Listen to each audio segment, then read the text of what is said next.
Welcome back to the Norse Code. I'm Mike Lund. Let's take a look at the Viking news this week. Great news for Viking golfer Aram Choi. She had another landmark week by earning an at-large bid to the NCAA West Regional. Last week, Choi won the Big Sky Individual Conference Championship for the second consecutive year. She followed that by winning the Oregon Golf Association's Tournament of Champions this past Sunday. And then Monday afternoon, she was selected to go to the NCAA West Regional May 7th through 9th at Entrada at Snow Canyon in St. George, Utah.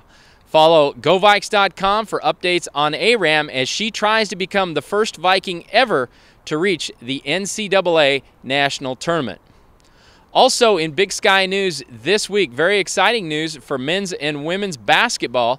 The Big Sky Championship Tournament has a new home in Reno, Nevada. The Big Sky announced this past week that both tournaments will be held in conjunction in downtown Reno at the Events Center beginning next season. It's also been announced that a new format will take place. All 12 teams on both the men's and women's sides will get into the tournament. That will allow you to make plans to watch the Vikings in next year's Big Sky Conference Basketball Championships. The Viking football team wrapped up its spring practice schedule with the annual spring game last Saturday at Stott Community Field. More than 500 people showed up. They watched the scrimmage. They enjoyed a pregame barbecue hosted by Director of Athletics Mark Roundtree. It was a 61-play showcase that included all 5 quarterbacks getting an opportunity to lead the team. Though going into the game, much of the focus was on the quarterback competition. The Viking run game and defense shined in the third competitive scrimmage this spring. Go to GoVikes.com for a full recap and video highlights of the spring game. And don't forget to get your season tickets for 2015. The Viking women's tennis team saw their successful season come to an end in the quarterfinals of the Big Sky Tournament last week in California.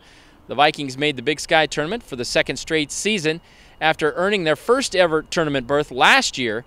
Tracy Dong completed one of the best individual seasons in program history, setting single-season program records for overall winning percentage, Big Sky wins, and wins at line 3. Megan Govey also became the all-time doubles wins leader at Portland State during the season, while she and fellow senior Alexa McDonald finished their Viking careers ranked first and second all-time in career singles wins, respectively. The Viking softball team continues to roll after taking 2 out of 3 games last weekend from Montana in Hillsboro.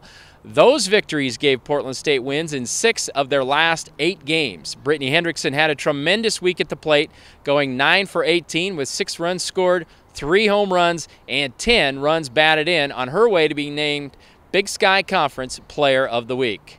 The Vikings finished their season at home this weekend against Sacramento State. When we come back, we will talk with head coach Barb Sherwood about her team's recent success and the final series coming up.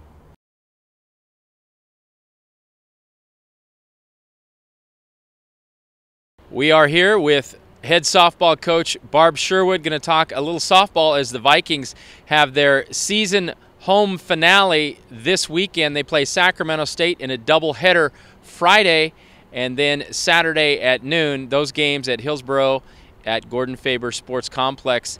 And Barb, we'll start with the fact that early in the season when we spoke, you had been through a really tough preseason schedule, which is very common with Portland State, playing some really top quality teams. So it's a little rocky at the beginning of the season, but your team has really gotten it together, particularly in the last week or two, won 6 of your last 8 games. Just talk about the progress your team has made.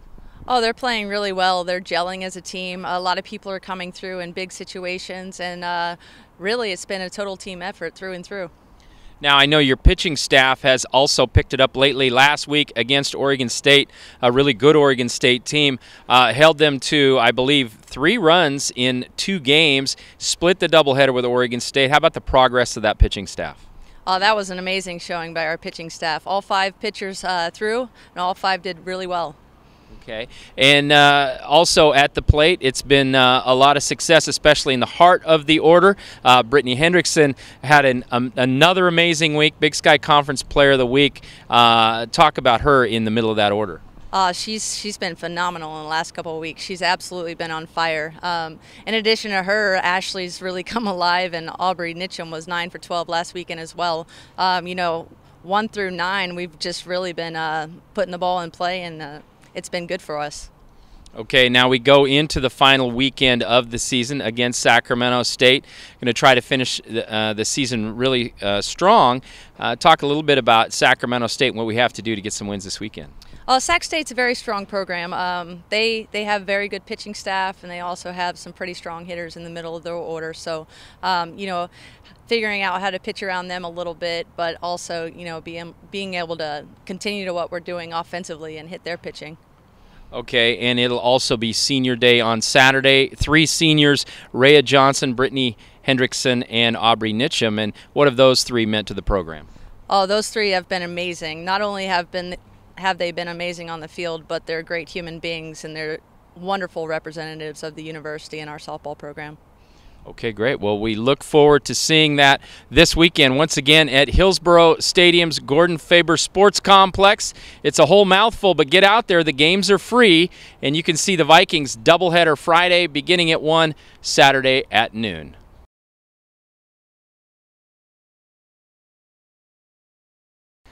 Thank you to softball coach Barb Sherwood for her interview today. And as we leave you, we have a few outtakes from football coach Bruce Barnum and his unique perspective in his post-game comments at the football scrimmage. First off, I look at you. So now where do I look? Where am I supposed to look? We've got quarterbacks from Oregon. We've got quarterbacks from Bangor Island. And now all of a sudden, I go home to show it to my wife, and it's on Facebook. So it was good to see some good things happen for them. It's like getting a birdie. It's like getting a birdie after you got 17 snowmen on the golf course. That keeps bringing them back and keeps them excited. I mean, they were actually sad spring ball was over. We all were. I told them it feels like the last day of the county fair out here. Everybody's like, oh, they're shutting her down. Any individuals that maybe stood out today, or is that too early to tell? Him, the guy from the Oregonian who got taken out on the sideline. That poor, I hope he comes back. The Oregonian was here taking pictures. He lived to tell about it. He did, but he got rolled up, 2 or 3 on top of him, so I hope the Oregonian still supports us. You're going to have to cut that up. That was a lot of bull.